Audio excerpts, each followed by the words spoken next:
Remat Khan was passionate about tea to the point of obsession.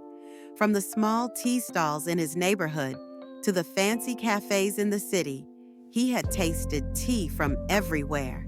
Yet his dream was to explore the world's teas and uncover the stories behind their flavors. One day, he received an invitation to a tea convention. This event brought together tea makers from various countries, each showcasing their special teas and sharing their unique stories. Remat Khan spent his savings to attend the convention. There, he experienced an array of teas: Japanese green tea, Indian masala chai, Chinese oolong, Kenyan black tea, and Turkish tea, among many others.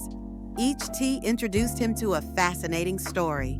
A Japanese tea master shared how their tea symbolized the meditative practices of their ancestors. The Indian tea seller, smiling warmly, narrated the secrets of spices and said, "This tea isn't just a flavor, it's an expression of love." When Remat Khan met a Kenyan farmer, he learned about the farmer's struggles. The farmer's tea cultivation was a beacon of hope for his family, carrying a legacy of resilience and determination. Each sip of tea instilled in Remat Khan a new appreciation and emotion. He realized that tea wasn't merely a beverage, it was a blend of cultures, emotions, and stories.